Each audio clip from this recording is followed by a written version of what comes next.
இன்றே டவுன்லோட் செய்து உங்கள் ஃபேவரட் ஷோக்களை என்ஜாய் பண்ணுங்க. சிட்ஃபண்ட் காரனை கரிகாலன் சுட்டதா சொன்ன துப்பாக்கி கோர்ட்ல தான் இருக்கு. ஆமா, அந்த ஆதாரம் எங்க இருக்கு? எங்க இருக்கு யுவரான? அந்த துப்பாக்கி தான் ஆதாரமே. அந்த துப்பாக்கி எப்படி ஆதாரமா இருக்க முடியும்?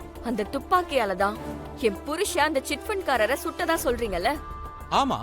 அந்த துப்பாக்கில நார்மலா எத்தனை குண்டு இருக்கும்? 6. ஒரு வாட்டி சுட்டதுக்கு அப்புறம்? இது என்ன கேள்வி? 5 குண்டு இருக்கும். யுவர் ஆனர், அந்த துப்பாக்கில பாருங்க, 6 குண்டும் அப்படியே இருக்கும்.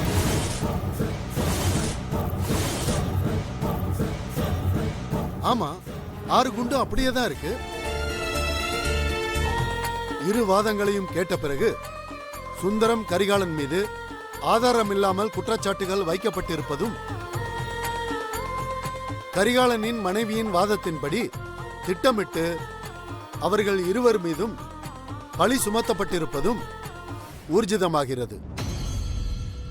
ஆகவே இவர்கள் இருவரையும் இந்த வழக்கிலிருந்து விடுவித்து உண்மையான குற்றவாளிகளை கண்டுபிடித்து அவர்களை விசாரிக்குமாறு காவல்துறைக்கு இந்த நீதிமன்றம் உத்தரவிடுகிறது.